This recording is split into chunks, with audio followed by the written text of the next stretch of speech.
My serpent husband lost his memory and insisted on a divorce. He couldn't believe that someone of his status, the rarest purebred serpent alive, would ever marry a human.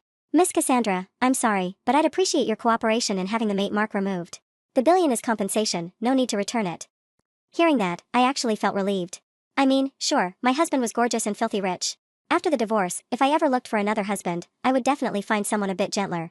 The kind where just one round is plenty. No problem, I replied instantly, without a second of hesitation. The businesslike voice on the other end relaxed a little. A wise decision. In addition to the money, all marital assets will be transferred to your name. If you'd like to leave serpent territory, I'll arrange someone to handle the transition. Sounds good, I said. The call ended with a beep, and seconds later, the bank notification came through. 1 billion deposited. I stared at that long string of zeros until my vision blurred. Then I ran to the safe. It was packed with gemstones, glittering like a dragon's hoard. Hehehe.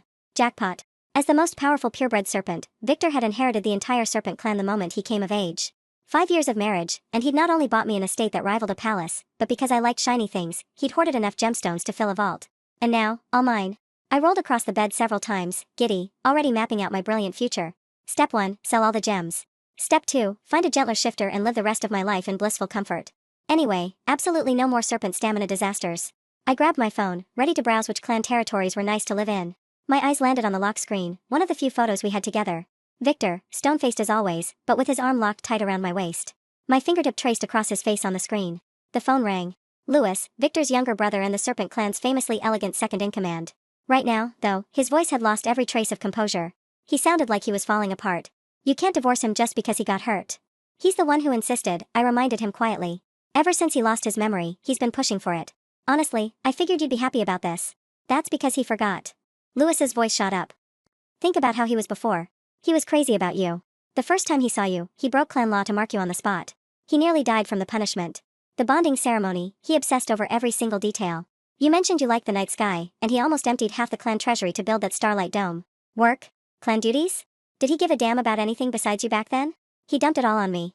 Louis's voice was angry and frantic, with a hint of genuine hurt underneath. Last month, he told me you'd agreed to try for a baby. I already built the crib, and now you're just leaving him? Then what was the point of everything I did? What was the point of him? You humans are so heartless. Okay, I did feel a little guilty. But the moment he mentioned babies, my brain flashed to a certain night before Victor lost his memory. He pulled me into his arms, lips brushing my ear, laughing low. You're amazing, baby. How about round 7?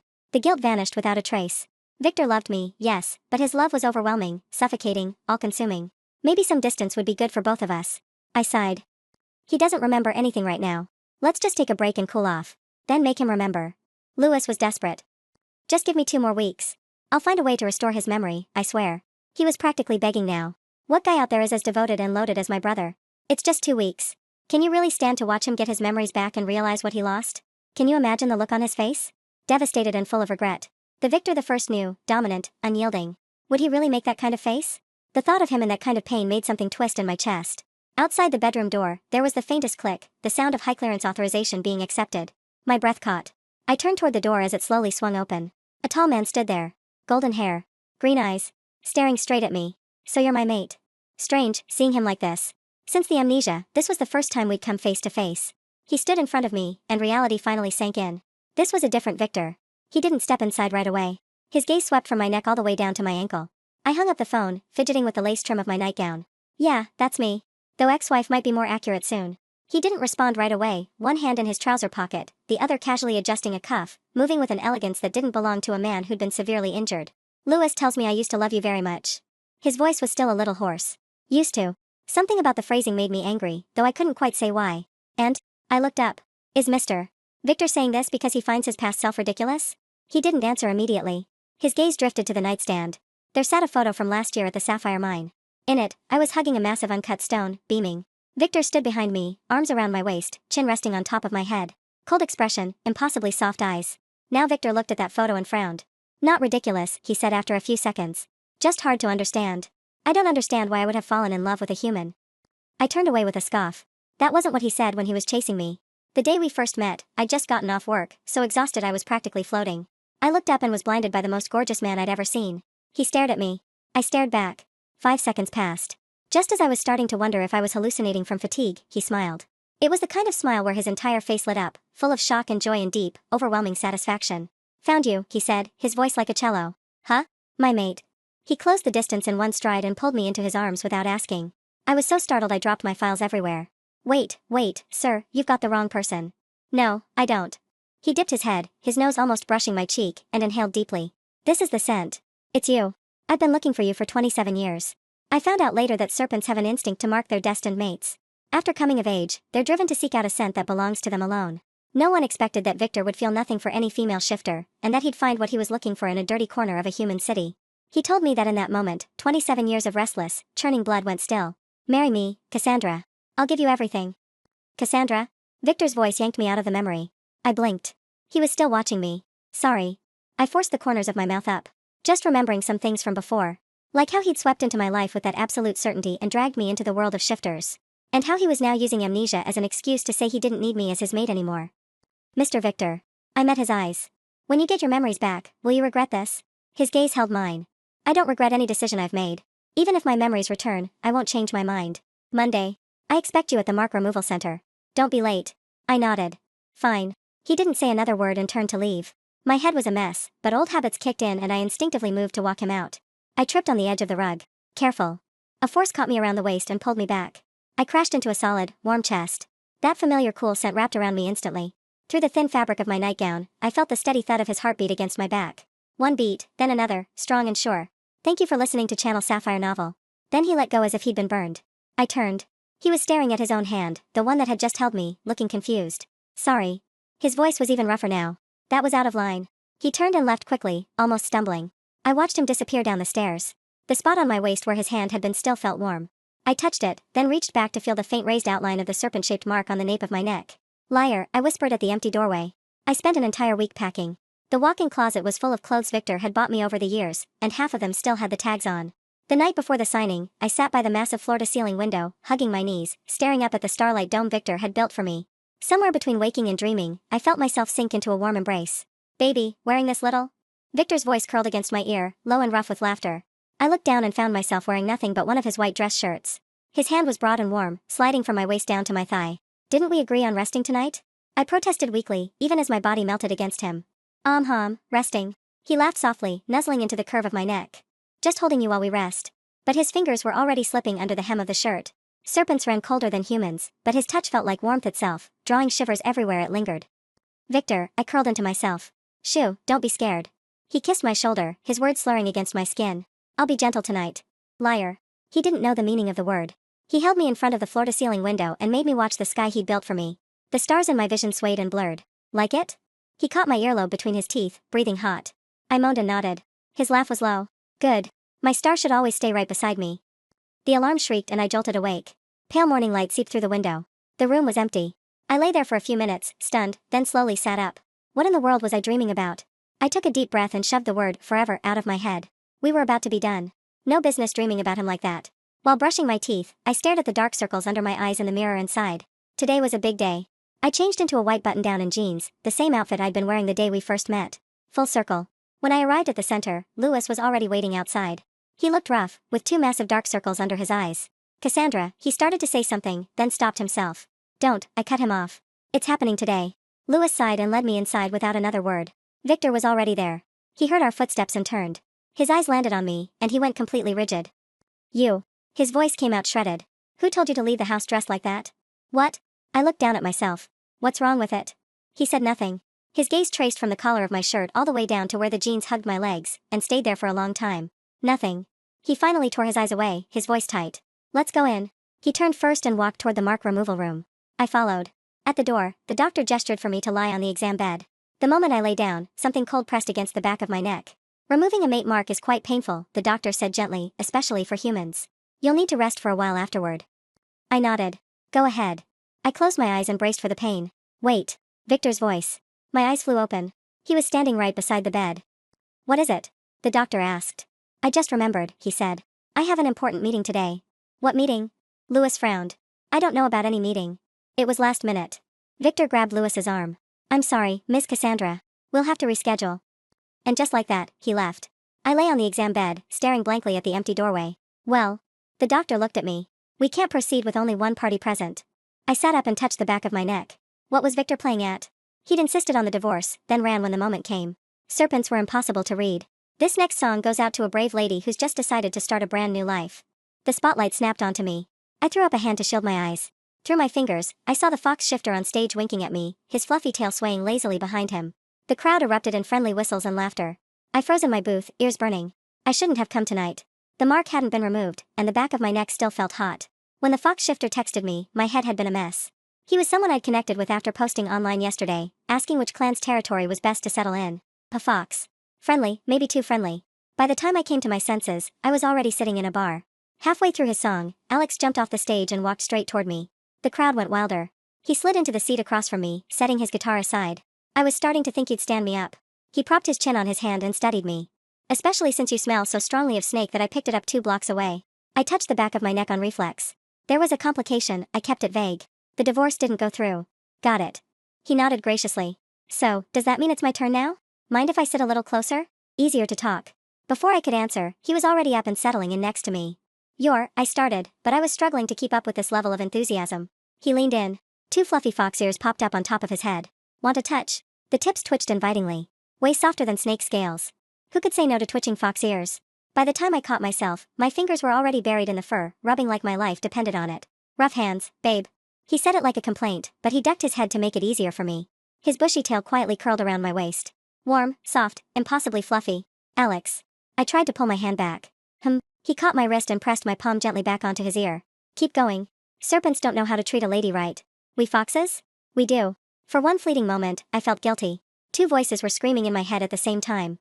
One yelled that even if Victor lost his memory, the mark was still there, and what I was doing was no different from cheating. The other shot right back that he'd said he'd never regret it, so why couldn't I start a new life? What are you thinking about? Alex leaned even closer, his breath warm on my face. About that snake? No, I snapped back. Liar. He laughed softly, his tail tip drawing circles on my waist. Your heart rate just spiked. Suddenly his tail puffed out to twice its size. Shit. He jerked upright. Something's watching us. A chill ripped through me. I looked where he was staring. Golden eyes glinted from the darkest corner of the bar, unmoving, unblinking, the kind of stillness that belonged to something that had stopped pretending to be human. The crowd near the entrance parted without seeming to notice they were doing it, the way a current bends around a rock. Victor stood there in his tailored coat like he'd walked in from a different, colder world. His pupils had gone thin and vertical. His gaze wasn't on me. It was on the fluffy tail wrapped around my waist. The bar's noise dropped by half. Remove your tail from my wife, Victor said. His voice hadn't risen, but every syllable landed like a dropped glass. Ex-wife soon, I said, mostly on reflex. Not soon enough for him to touch you. Alex, beside me, went very still in the way prey animals go still, ears flattening against his skull before he composed himself enough to lean toward me and whisper, "Oh. That is not an ex-husband. That is a territorial disaster with cheekbones." You noticed, I muttered.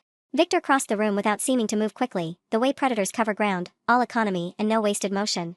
He stopped at the edge of our table, close enough that the temperature around us actually seemed to drop a few degrees, serpent cold radiating off him like an open freezer. We're leaving, he said. We're not, I said. I'm sitting here, drinking overpriced wine, recovering from the emotional trauma of my husband running away from his own divorce appointment like a man late for a haircut. A few nearby patrons had abandoned all pretense of minding their own business. You divorced me in the morning, I said, louder now, mostly because the audience had earned it, and growled at another man by nightfall. Pick a personality, Victor. Something flickered behind his slitted eyes, confusion layered under the fury, like his body had opinions his memory hadn't been consulted about. He opened his mouth, likely to order me around again, when Alex, brave, foolish Alex, reached out and gently moved my hair aside to check the mark at the back of my neck, which had been radiating heat all evening like a stovetop I'd forgotten to turn off. The second his fingers grazed the edge of it, he yanked his hand back so fast he nearly fell off the stool. Okay, he said, ears twitching in alarm. That is not a normal mate mark. Victor's attention snapped fully onto him. What did you do? Nothing, I touched it for half a second, and it bit back. Alex flexed his fingers like he was checking they still worked. There's venom woven into that bond. Old venom. Ritual grade. That's not injury residue, that's a deliberate weave. He looked at me, genuinely rattled now instead of flirtatious. Someone tampered with your mark. I sat with that for a second, feeling the heat under my collar pulse in time with my heartbeat. Wonderful, I said. My divorce came with poisoning.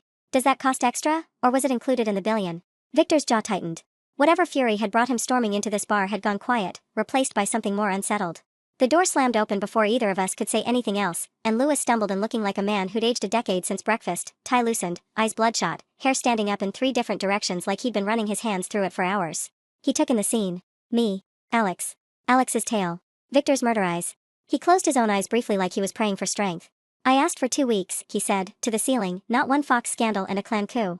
Nice to see you too, Lewis, I said. I've been at the medical archives all day, he said, ignoring me entirely and rounding on his brother instead. Victor. Your recovery chamber logs. Someone accessed them before you woke up.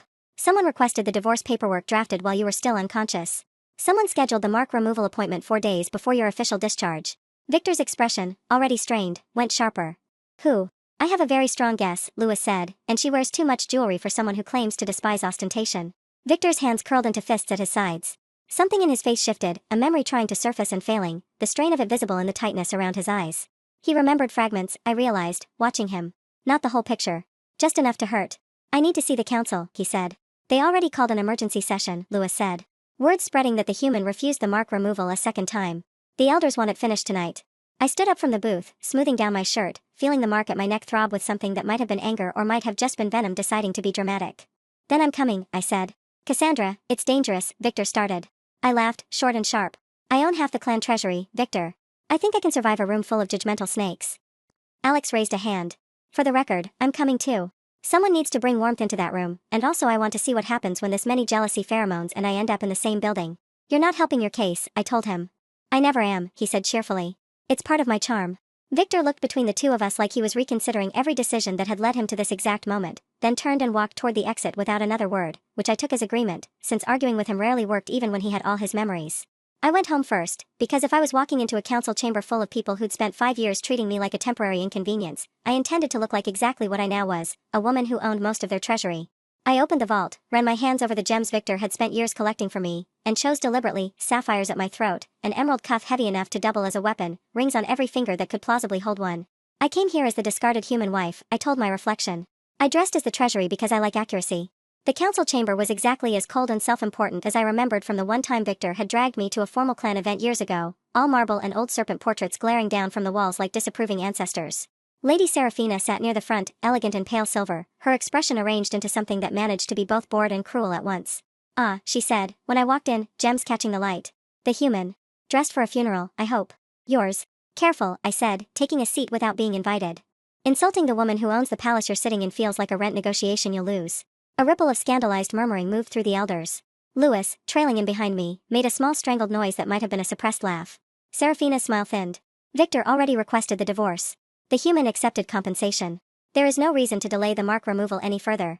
A purebred bloodline cannot remain tethered to something so, she paused, choosing the word with obvious relish, temporary. If he wants the mark gone, I said, I'll survive it. But I won't survive begging a man to remember loving me. I saw it land. Victor, standing near the council's raised dais, flinched like I'd struck him. Seraphina pressed forward anyway, gesturing for the ritual attendant to step forward with a small ceremonial blade meant for the extraction. I didn't move. I'd meant what I said. If this was happening, I wasn't going to grovel through it. The attendant reached toward me. Victor's hand closed around the man's wrist before the blade came anywhere near my skin, fast enough that half the room gasped. Touch my mate again, Victor said, low and terrible, and I'll forget mercy next. The room went utterly silent.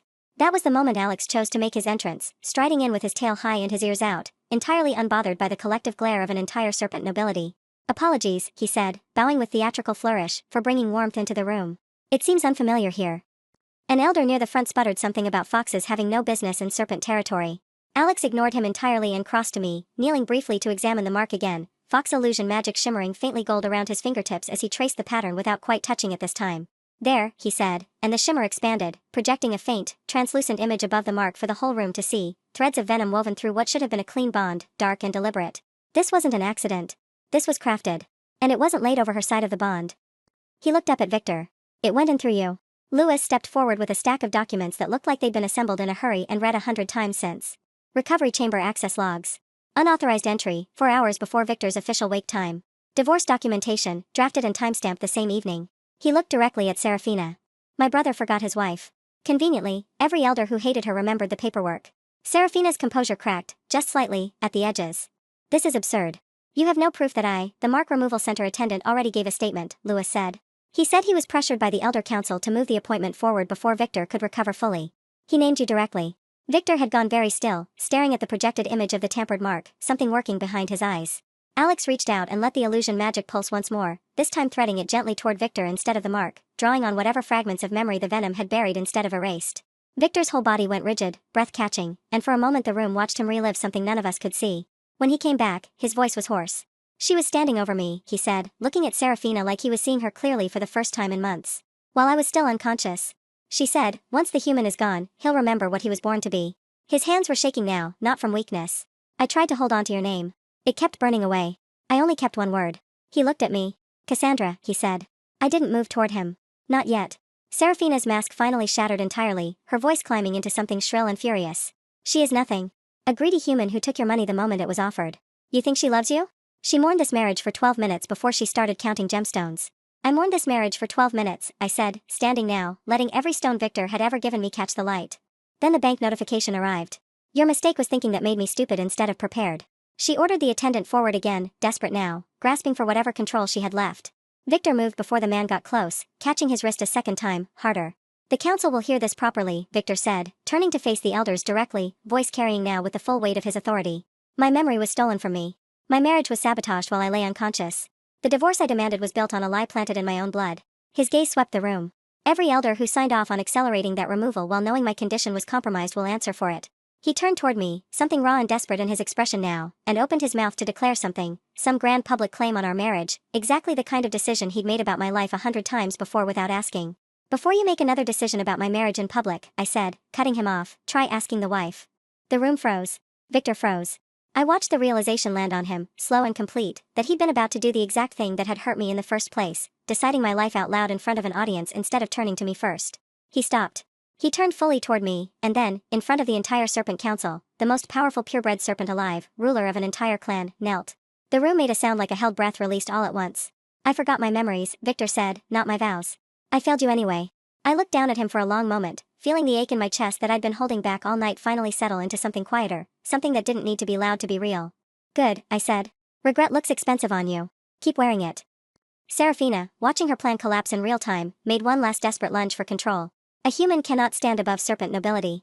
This council will not bow to. I walked toward her, gems catching every candle in the room, and let her finish the sentence into silence.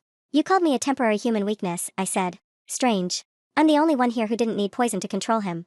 The elders who'd been nodding along with her all evening suddenly found other things to look at. Her House representative, seated near the back, quietly stood and walked out rather than be associated with what was unfolding. The mark removal attendant, sensing the direction of the wind, repeated his statement louder, this time naming 2 additional elders who'd pressured him. Victor rose from his knee, and when he spoke again, his voice held the authority I remembered from before his memory had ever been touched. Lady Serafina is stripped of title, effective immediately, he said. Her house assets are frozen pending investigation. She will face clan law for forbidden ritual use and mate bond tampering. He looked at the elders who'd supported her. Every council member who authorized the early mark removal while aware of my condition will be removed from this chamber and answer for it separately.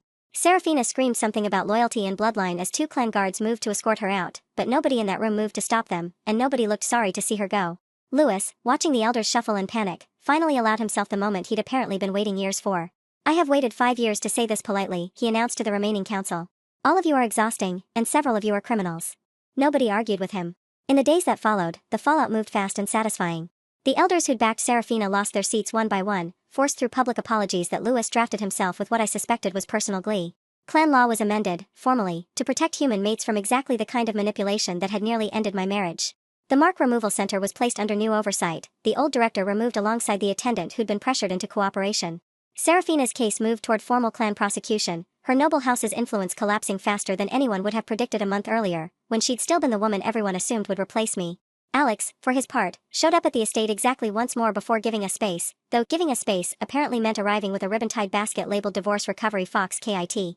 Inside were 3 bottles of wine, a handwritten coupon for 1 hour of therapeutic ear rubbing, and a tiny note that said, in case the snake forgets again.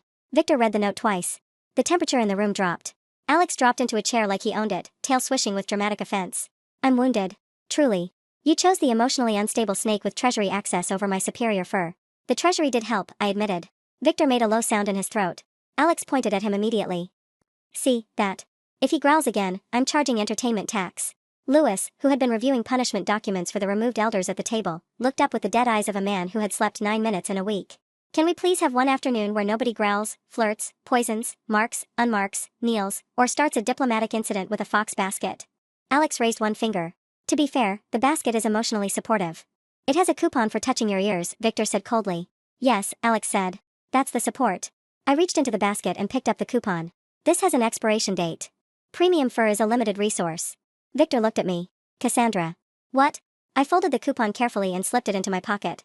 You lost memory and almost divorced me. I am keeping emergency fox therapy. Louis put his head down on the table. I hate all of you in equal measure. Alex leaned toward me and lowered his voice loudly enough for everyone to hear. For what it's worth, I wasn't going to make a move on an unfinished bond. I flirt with pretty women, not women bleeding from mate mark sabotage. I have standards. Low ones, but standards. Victor's eyes narrowed. Alex stood quickly, ears twitching. And that is my cue to leave before his royal scales decides my tale is a political threat. It is, Victor said. My tale has done nothing but serve the plot, Alex protested. He left with a wink, a bow, and one final promise to visit. Victor watched him go like he was memorizing the shape of an enemy. I patted his arm. Relax. If I wanted to run away with him, I would have taken the wine. Victor looked at the basket. I smiled. I said if. The private conversation with Victor happened that night, under the starlight dome he'd built 2 years earlier because I'd mentioned, once, in passing, that I missed seeing real stars from the city. He stood across from me, memory fully restored now, every fragment back in place, and for the first time since his injury, he looked like the man I'd married instead of a stranger wearing his face. I hurt you, he said. Not just the amnesia. Before that too. I decided things for you. I treated my love for you like something you should simply accept, without ever asking if it was too much. It was too much, I said. Sometimes. I know that now. I thought about the crib Lewis had built, the jokes about round 7, and the way Victor's love had always felt like something I had to brace myself against rather than lean into. I loved you, I said. I did not sign up to become a decorative human hostage in a snake museum. He didn't argue. He just nodded, slow, accepting it. No elders in our marriage again, he said.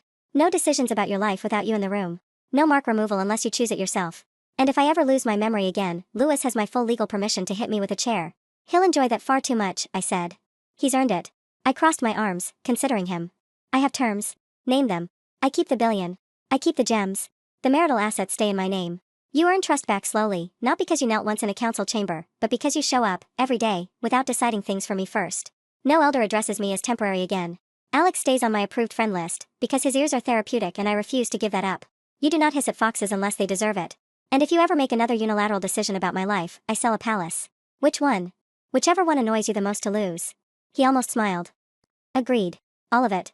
If you lose your memory again, I added, I'm charging interest. Charge double, he said. Just don't leave. Before the banquet, Lewis insisted on drafting what he called a marital disaster prevention agreement.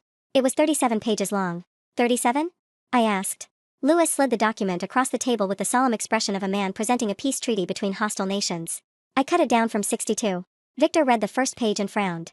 Clause 3 says I am forbidden from making life-altering decisions while poisoned, concussed, cursed, emotionally unstable, politically pressured, or jealous. Correct, Lewis said. Victor turned the page. Clause 4 says jealousy is not an emergency. It isn't. Victor looked at me. I shrugged. Depends on the fox. Lewis made a sound like his soul had briefly tried to leave his body.